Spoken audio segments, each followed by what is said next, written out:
Hello everyone. On this video we will be looking at a summary of curve sketching. Okay, so really all of this is a culmination of everything we've learned so far. Okay, so we're going to use all of those things to either sketch a curve or identify a curve. Okay, and all of their little characteristics. Alright? So let's go over these steps. Now these steps, you don't have to do them in any specific order. This is just the order that I wrote down. So some of these you don't even have to use at all. Okay, so once you kind of get used to it, you'll develop your own, I guess you could say your own method. But this is just kind of a starting point of the approach that you might want to use.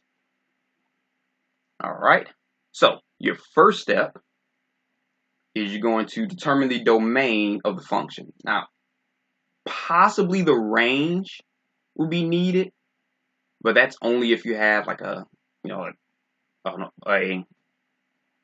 horizontal asymptote. But in a lot of cases, you won't have one. But if you do, then you need the range. But for this part, you only need the domain of the function.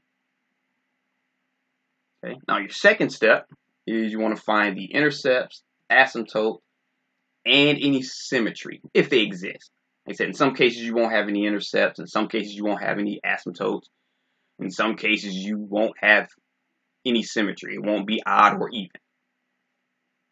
Okay. Now your third step is you want to find the values where your first derivative and your second derivative either equals 0 or doesn't exist. Okay, so you want to find all of those values. Okay. And your fourth step, you want to use all of these details to find the characteristics of your function and either sketch it or identify it if you're picking from multiple choice. All right, so just a reminder of your test for symmetry. Okay, so if you want to go back and practice these again, I have the videos for that up.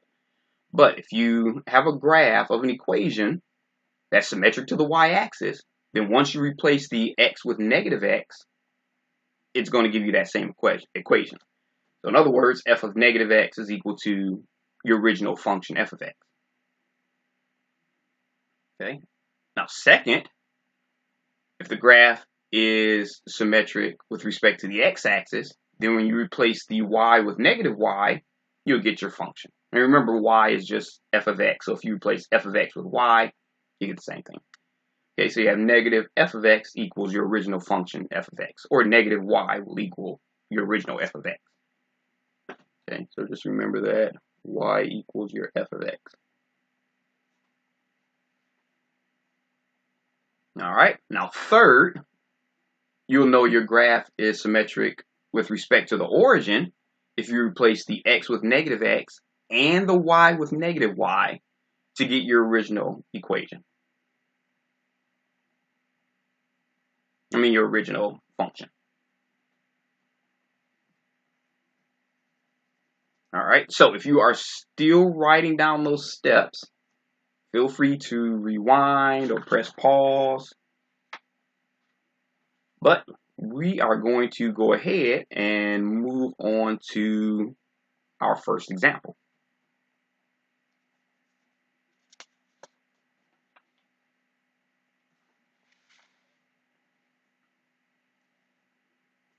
All right, so for our first example,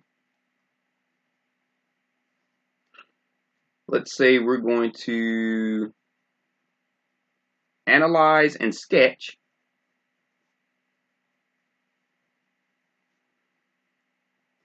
the graph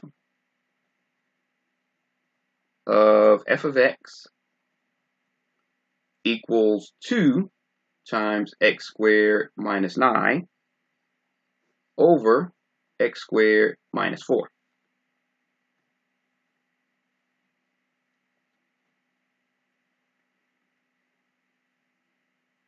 All right. So if you remember your first step, you want to find the domain. Okay, so every possible x value. There we go. Okay. So here, we know that x will be okay for any value, any real number, except we have to make sure the denominator doesn't equal 0. Okay, so we just know that x squared minus 4 does not equal 0. So if we factor that out, that just means that x can equal -2 or +2. Okay, so we're going to go ahead and put a little mark on that one because it will come in handy. Okay, now your second step, you have to find your intercepts and your asymptotes and your symmetry. Okay, so to find the x-intercept,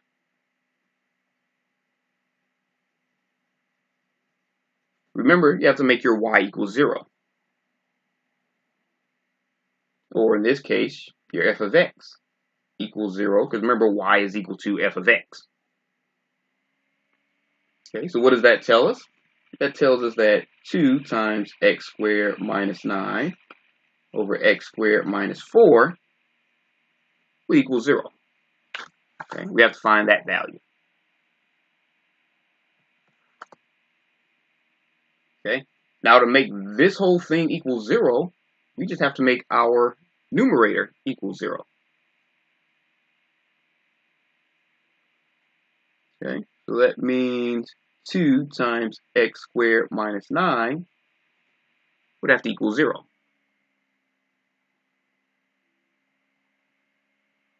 Right, so if we divide both sides by 2, that means that x squared minus 9 would have to equal 0. So if we factor out this difference of squares and set both of those factors to 0, we see that x equals -3 and +3. So our actual x-intercept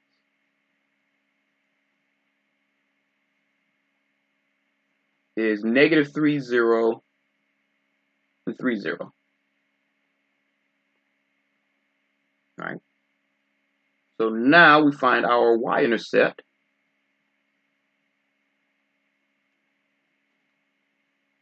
And let me go ahead and mark this.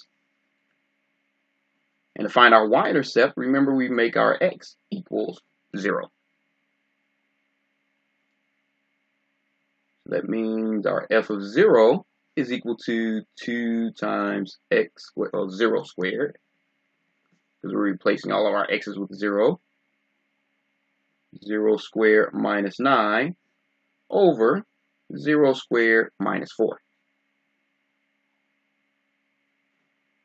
And remember your f of x is equal to y. So instead of f of 0 equals this, we're just going to make it y equals 0 squared minus 9 is -9, so you have -18 over -4. So that simplifies to 9 over 2. So our actual y-intercept is 0, 9 over 2. And again, go ahead and mark that because we will need it.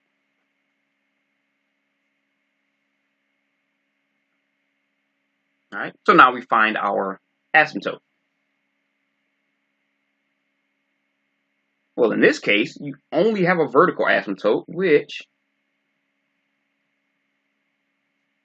ironically enough, we already figured out. That's where your denominator will equal 0. Okay, so we already know our denominator can equal 0.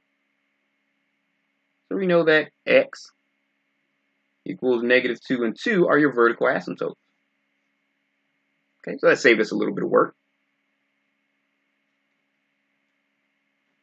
Okay, now we find our symmetry. Okay, now in not most, but in a lot of cases, it will be neither symmetric across the x-axis or the y-axis or the origin. Not in every case, but in some cases. Now in this case, if you go through all of your test for symmetry, you'll see that only one works. Okay, so if we replace our x with negative x, we see we have 2 times negative x squared. Uh-oh, didn't mean to close that up. Minus 9 over negative x squared minus 4, which gives you 2 times x squared minus 9 over x squared minus 4. Because negative x times negative x just gives us positive x squared. Same thing here, negative x times negative x just gives us positive x squared. So we see that this, our f of negative x, is just equal to our original f of x up top. Okay. So since f of negative x is equal to f of x, we know it's symmetric with respect to the y-axis.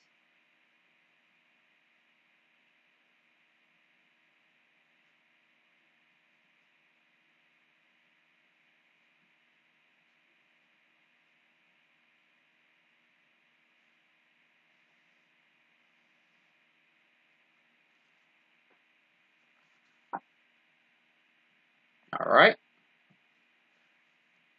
So now we move on to our third step.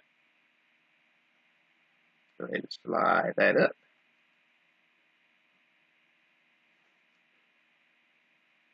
Okay, so we have to find out where our derivatives either equal 0, our first and second derivative either equals 0 or doesn't exist.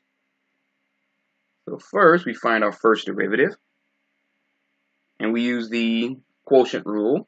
So we have our denominator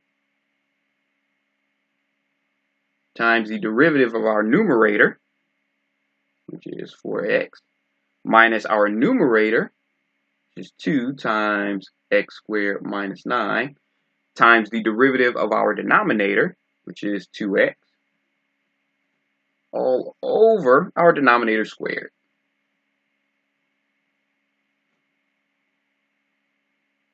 All right, so if we distribute our 4x, we get 4x to the third.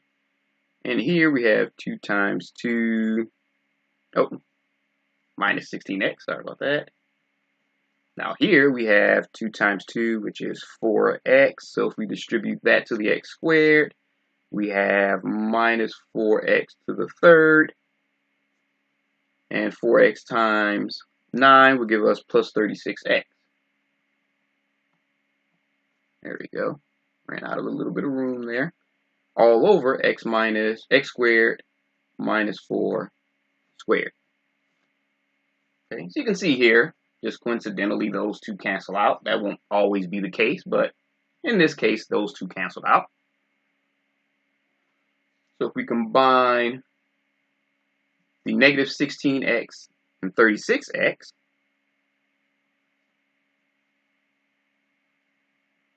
we end up with positive 20x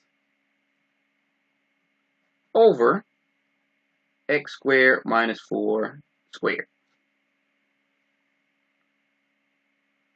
Okay, now we see that this equals 0 when 20x is equal to 0. Or in other words, x is equal to 0.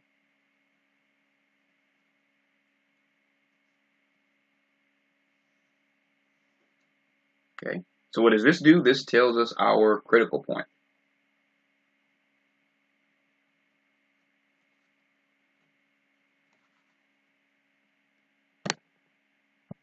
All right, so now we see where our second derivative equals 0.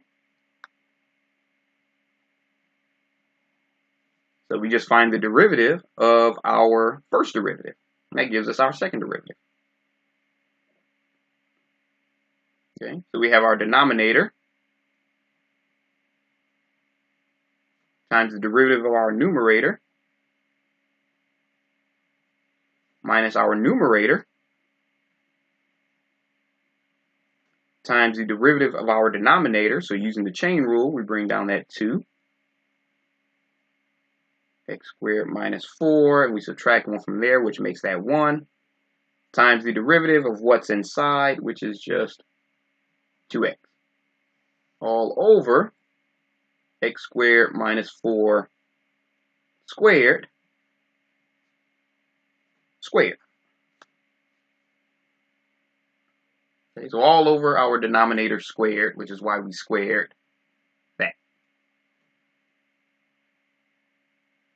Okay, so if you notice here, we want to go ahead and simplify this so we don't have to find out where that equals 0 using all of that. So if you notice here, you have an x squared minus 4 and an x squared minus 4 that we can actually factor out.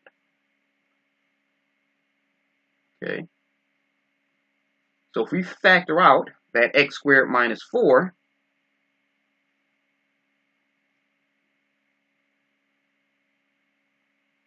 okay, so since that's squared, that leaves only one x squared minus 4 here, times 20, minus, and we factored out that x squared minus 4, so we just have 2x times 20x times 2, which is negative minus 80x, all over x squared minus 4 squared, but actually if you combine those two, that'll be to the 4th power.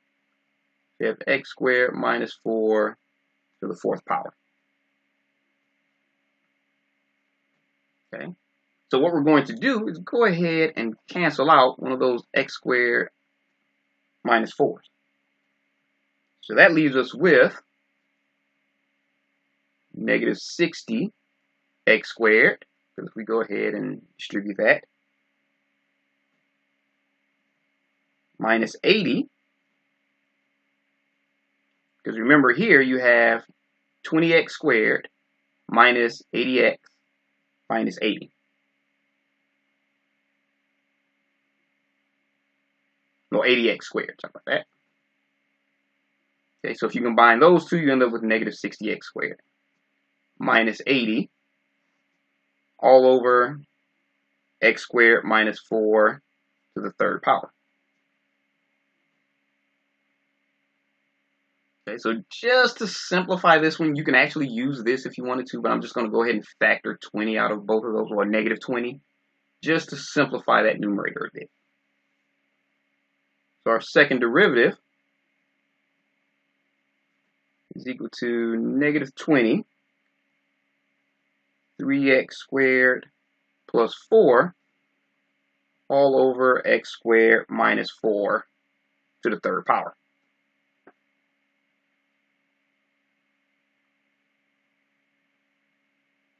Okay, so you can see here that our second derivative does not equal 0 for any x value, because 3x squared plus 4 can never equal 0, because here you'll always have a positive number because your x is squared. Well, not a positive number, but you'll always have a number other than 0 because your x is squared, so that'll always be positive. The only time this would be 0 is if you start using complex numbers, and we're not. We're only dealing in real numbers. Okay, so there's no real value of x that we can plug in that will make this numerator 0. So we see here that it does not exist.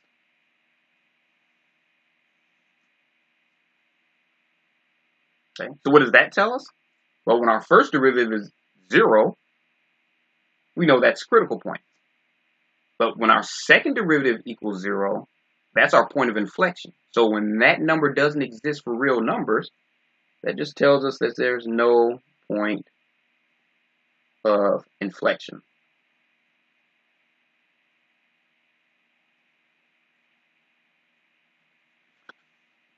All right, so we kind of went through all of that, and we're running out of room on this page. So if you are still writing, feel free to press pause, but we're going to go ahead and continue on the next page.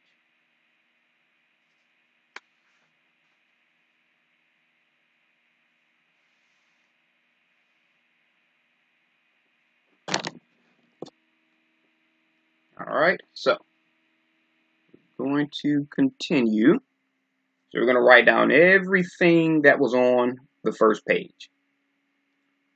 Well, not everything, but all the highlights. So we know that f of x is 2 times x squared minus 9 over x squared minus 4. Our first derivative was 20x over x squared minus 4 squared. And our second derivative was negative 20 3x squared plus 4 over x squared minus 4 to the third power. Okay, so what else do we know? We know that the domain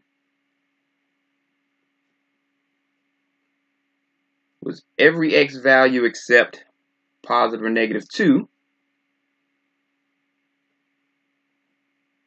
And our critical point is x equals 0.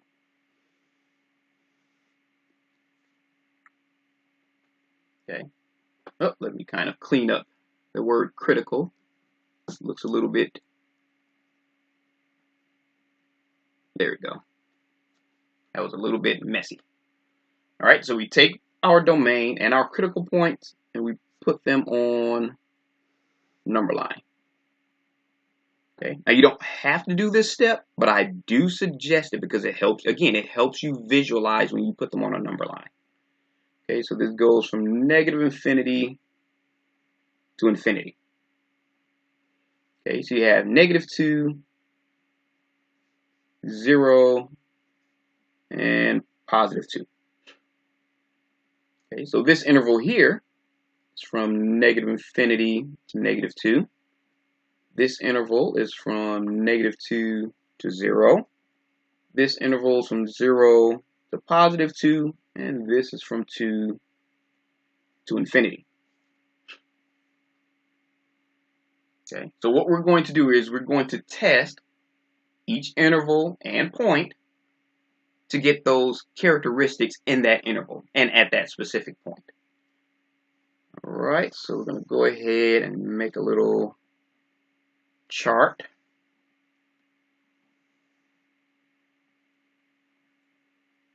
Okay, so we have our intervals.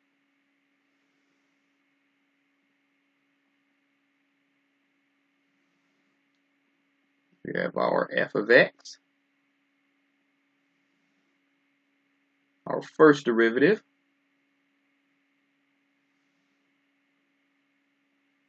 and we have our second derivative, and we have our graph characteristics.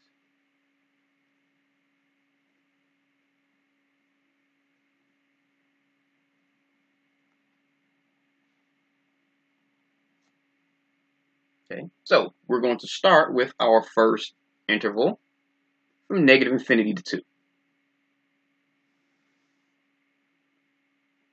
So from negative infinity to negative 2. Okay, so now what we do is we pick a test value between negative infinity and negative 2. All right, and I'm just going to go ahead and pick x equals negative 3. And again, you could pick any test value you want. I just picked that one because it seemed like it would be the easiest. Okay, so now for our intervals, we're not going to really worry about our f of x. We only worry about our f of x at our point. So negative 2, 0, and 2, that's when we worry about our original function. For our intervals, we're just looking at the derivatives. Okay, so if you plug in x equals negative 3, you don't have to know the value. You really just have to know whether it'll be positive or negative. So for our first derivative, we know that's going to be negative. Okay, because your denominator, if you plug that in, it becomes positive. But plugging in a negative 3 here will give you a negative. Negative divided by positive is negative. So we have negative here. Okay. Now, if we plug this into our second derivative, again, we'll end up with a negative value. Again, you don't have to solve it. You just have to say, okay, if this is negative, If I plug that in here, it becomes positive. If I plug it in here, it'll become positive because -3 squared will be bigger than 4. So that'll be a positive number to the third power, but it's multiplied by negative. Okay, so what does this tell us? Well, we know that when the first derivative is equal to 0, it's negative rather, it's decreasing.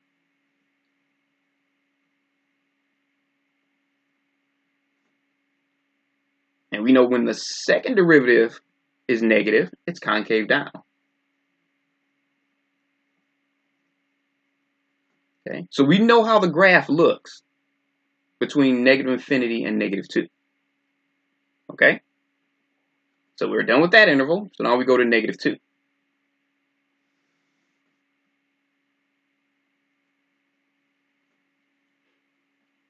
Okay, so now at the point, we worry about our f of x. But we know that our f of x, if we plug in -2 here, -2 here, -2 here, it's going to give us denominators of 0. So we know it will be undefined at all three of those points. So what does that tell us? Well, we know that at that point, it's a vertical asymptote. Okay, so we're done with that point. So now we go from -2 to 0.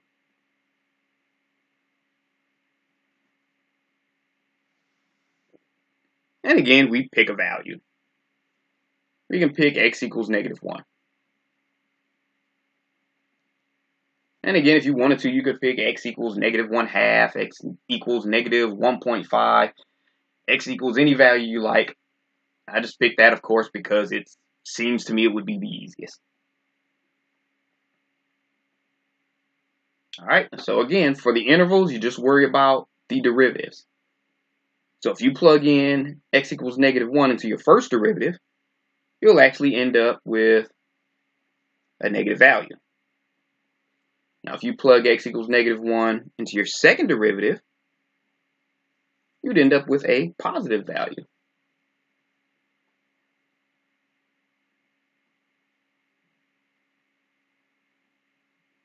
All right. So what does that tell us? Again, we have a negative first derivative. It's decreasing. And when you have a positive second derivative, you know it's concave up. Okay, so those are the characteristics of the graph between those 2 points in that interval. All right. So now we move on to our x equals 0. Clean that up a little bit.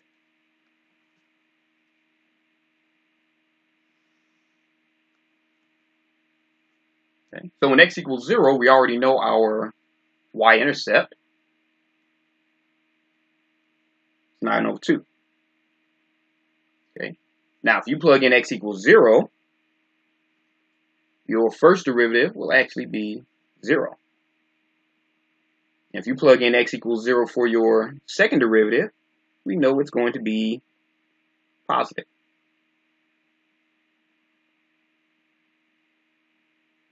Okay. So because your first derivative is 0 at this point, and you have a positive second derivative, we know that this point, x0, 9/2, is your relative minimum.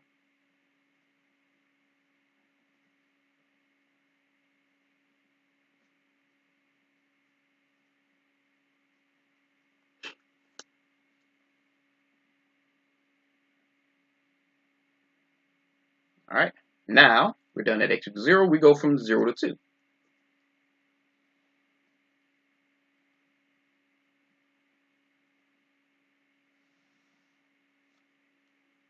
Okay, and again, we pick a test value, so we pick x equals 1. Okay, so for our first derivative, if you plug in x equals 1, you end up with a positive value. Just plug in 1, you have a positive value. Okay. So for our second derivative, you plug in x equals 1, you also end up with a positive value.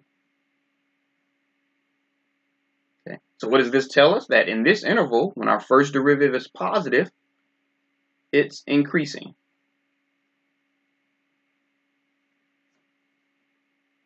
And when our second derivative is positive, we know that it's concave up.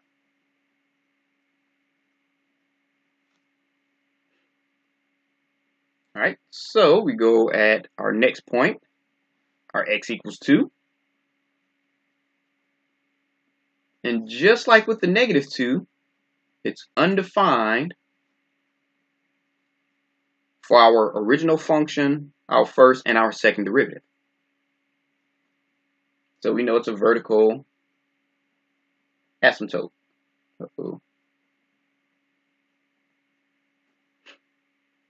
Which leaves us to our last interval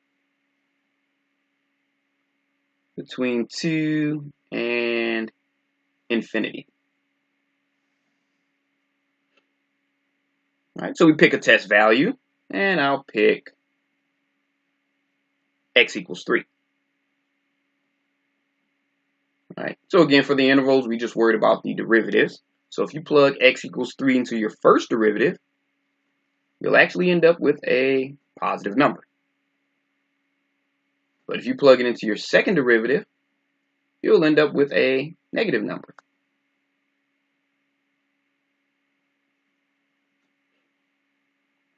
Okay, so once again, when our first derivative is positive, we know the graph is increasing on that interval. And when our second derivative is negative, we know it's concave down.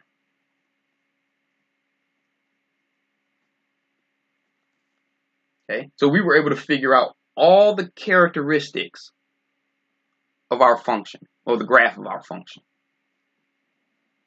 All right, so if we were to go ahead and identify that graph, or if we wanted to sketch it, we'd have everything we would need right here.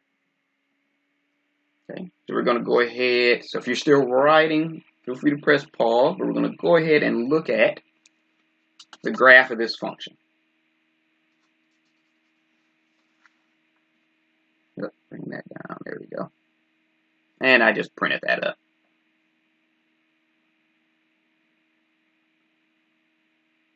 All right, so you can see here that between negative infinity and negative 2, it's decreasing in concave down, just like we said. At x equals negative 2, vertical asymptote. From negative 2 to 0, we see it's decreasing in concave up. X equals 0 is our relative minimum. From 0 to 2, we can see it's increasing in concave up. Okay. At x equals positive 2, vertical asymptote. And from 2 to infinity, we can see it's increasing and concave down. Okay, so those are all the characteristics of our graph. All right, so if you are still writing, feel free to press pause, but we're going to go ahead and do one more example.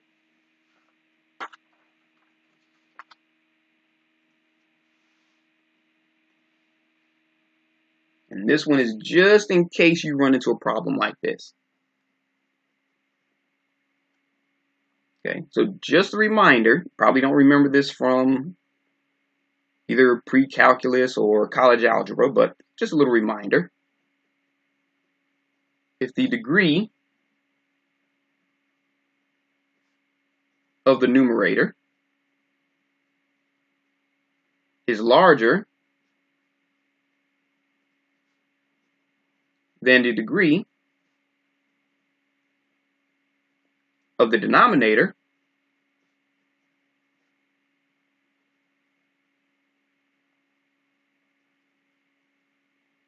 then a rational function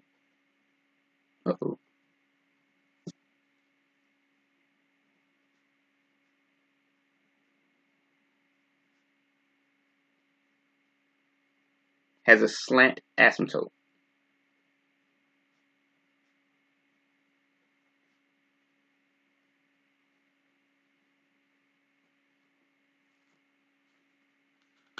All right, so this next example is going to show you what to look for and how to find your slant asymptote. Just a reminder, like I said, in case you forgot from your previous courses, it's not one of those things you use a lot. All right, so if you're still writing this, by all means, feel free to press pause and finish it up. But we're going to go ahead and move on to our second example.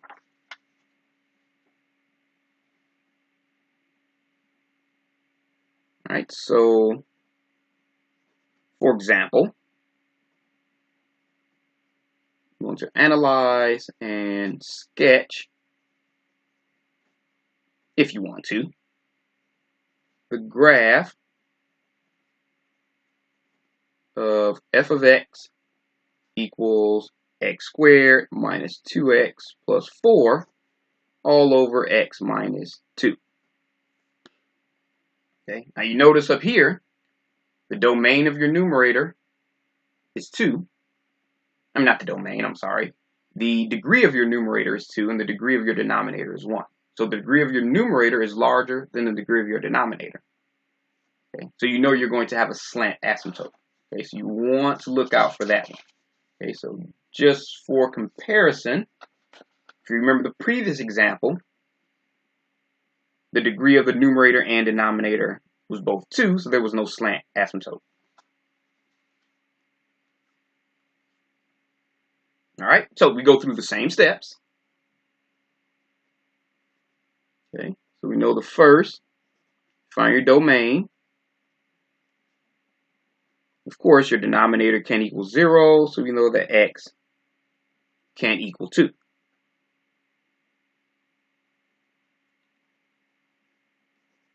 Okay. For our second step, we find our x-intercept. Which means our f of x equals 0.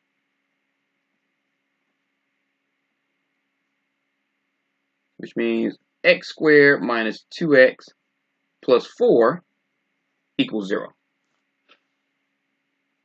Now that has a solution, but it does not have a real value solution. It has a complex solution, but we're only dealing with real numbers. Okay, so if you try to factor this, you won't be able to get a real solution. So, no real solution. Okay, so what does that tell us? Well, if there's no real solution, that means there's no X-intercept.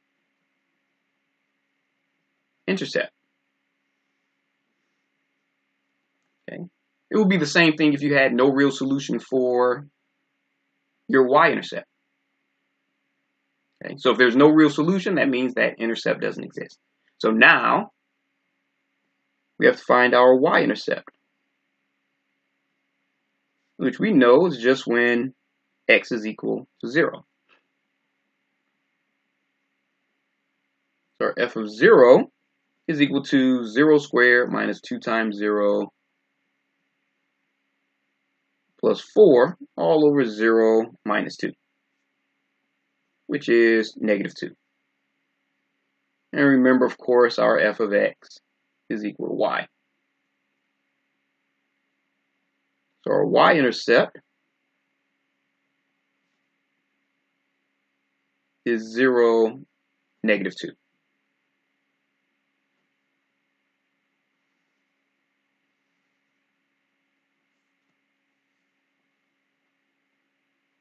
Okay, so we find our vertical asymptote.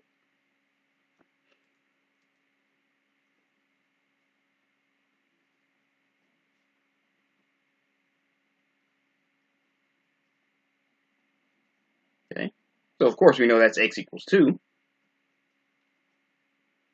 But because the degree of our numerator is larger than the degree of our denominator, we also know that there is a slant asymptote.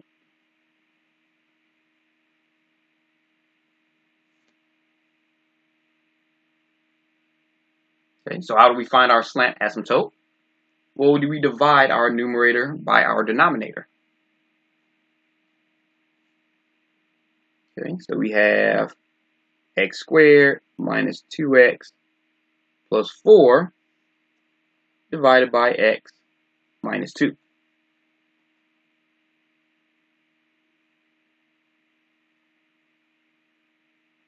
Okay, so x times what will give us x squared? It will be x times x. X times x will give us x squared. X times negative 2 gives us negative 2x. And we go ahead and subtract.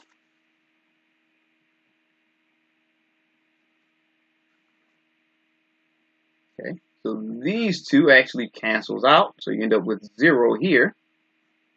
So we bring down our 4.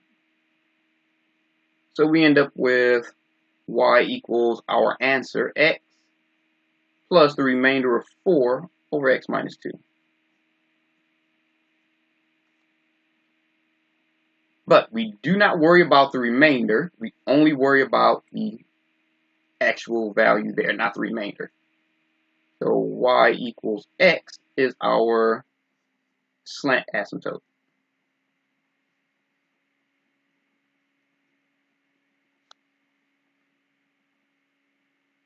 Okay, so now we look at our symmetry. And once we go through all 3 tests, which I'm not going to do here, we'll see that it's not symmetric at all.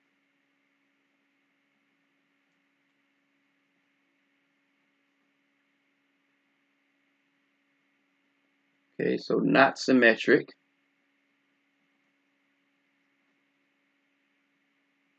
Using tests for symmetry.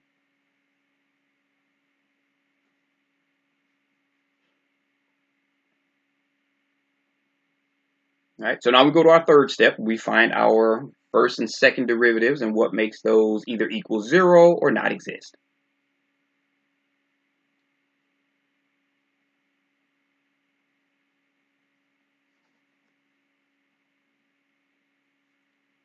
Okay, so we find our first derivative.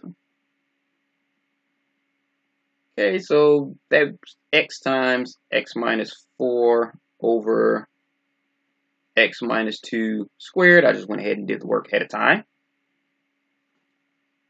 And our second derivative is 8 over x minus 2 to the third power.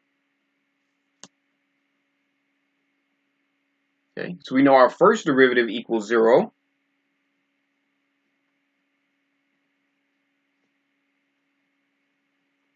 When x equals 0 or x equals 4. Okay, so we know that these two are our critical numbers.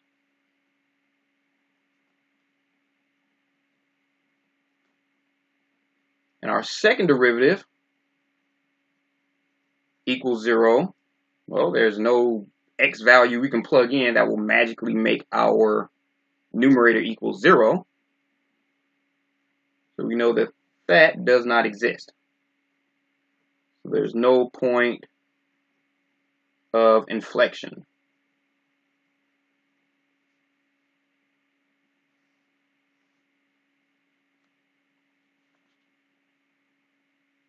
All right, so just like before, we're going to get all of those things and put it together to figure out the characteristics of our graph.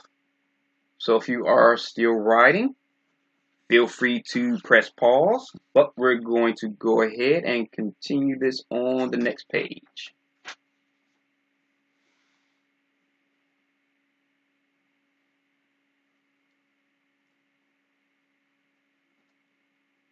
Okay, so just like before, we're going to put everything we figured out so far. So our f of x is equal to x squared minus 2x plus 4 all over x minus 2. Our first derivative is x times x minus 4 all over x minus 2 squared. And our second derivative is 8 over x minus 2 to the third power.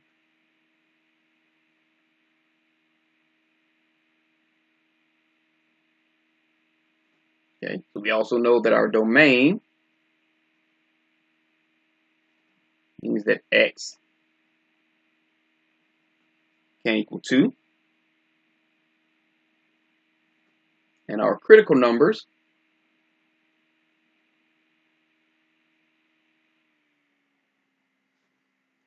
that's x equals 0 and x equals 4.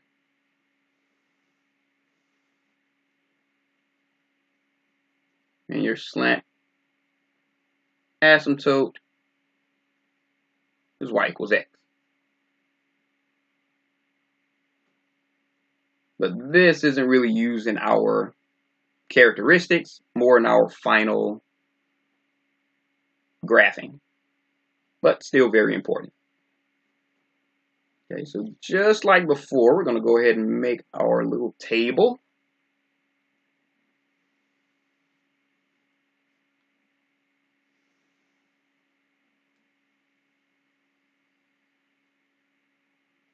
Okay, where we have our interval.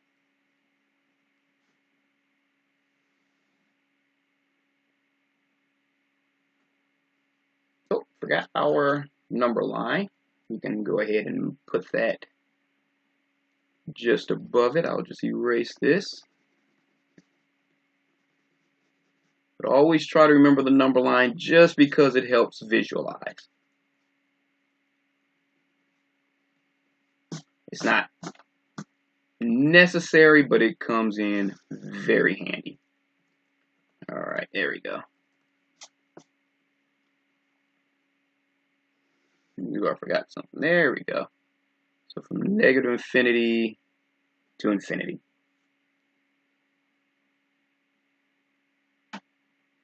Okay, so we have 0, 2, and 4. 0, 2, and 4. So this interval here, from negative infinity to 0. This interval is from 0 to 2. This interval is from 2 to 4. And this is from 4 to infinity. All right, so now we have our interval. We have our first derivative, our function, our first derivative, our second derivative, and we have our characteristics.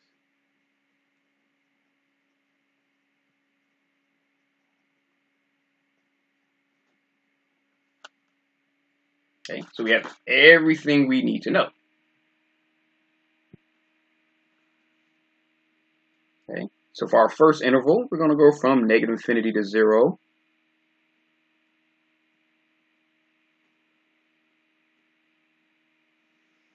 And just going to go ahead and pick our test value of -1.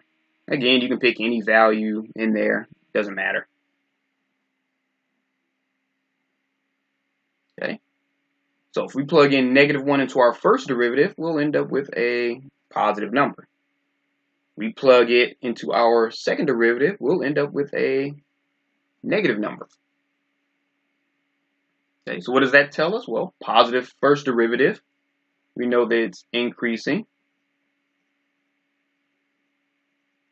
And a negative second derivative, we know that it's concave down on the interval from negative infinity to 0. Okay, so we're done with that one. So now we do our x equals 0. Okay, so we know from our y-intercept that when x equals 0, y is -2. So you plug that into our first derivative, you get a 0. Plug it into our second derivative, you get a negative number. So that tells us that 0, -2 is relative maximum.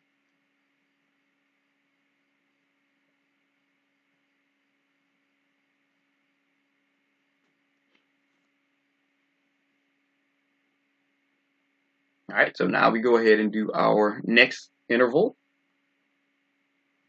between 0 and positive 2. And just to pick our test value, we'll pick x equals 1. Okay. And once again, for our intervals, we're just worried about the first and second derivatives. So we know if we plug in x equals 1 to our first derivative, we'll end up with a negative number. And if we plug that into our second derivative, again, we'll end up with a negative number. Okay, so we know when our first derivative is negative, it's decreasing. When our second derivative is negative, it's concave down. Excuse me. All right, so now we go at x equals 2.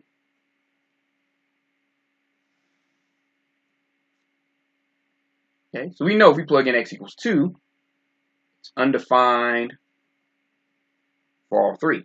So we know that's our vertical asymptote.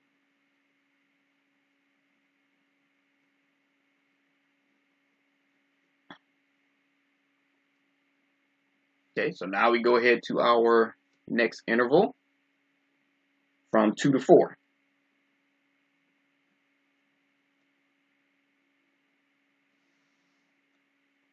Okay, so again, we pick our test value, so we pick x equals 3. Okay, so if we plug x equals 3 into our first derivative, we end up with a negative number. We plug it into our second derivative, we'd end up with a positive number. Okay, so again, the negative first derivative means it's decreasing on that interval. And a positive second derivative means it's concave up.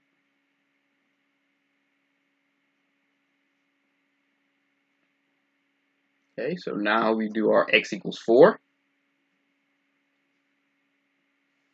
Okay, so if we plug x equals 4 into our original function, we'll actually end up with 6.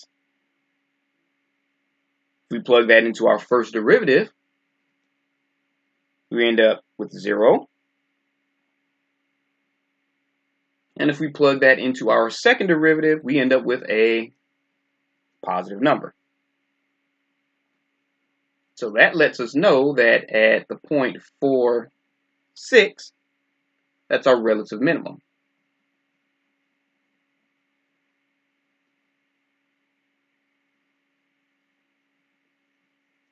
We have that positive second derivative. Okay, so all those little rules are coming into play here. Okay, so now for our last interval from 4 to infinity,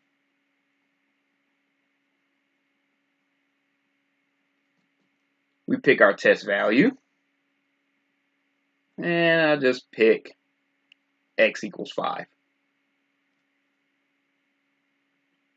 Okay, so if you plug x equals 5 into your first derivative, you end up with a positive value. If you plug that into your second derivative, again, you'd end up with a positive value. So our positive first derivative means it's increasing. And our positive second derivative means it's concave up. All right, so we're done with all of our intervals, but we also have that slant asymptote y equals x. All right, so we're done with all of our characteristics. So now let's take a look at our graph. So if you're still writing, feel free to press pause, but we're going to go ahead and look at our graph.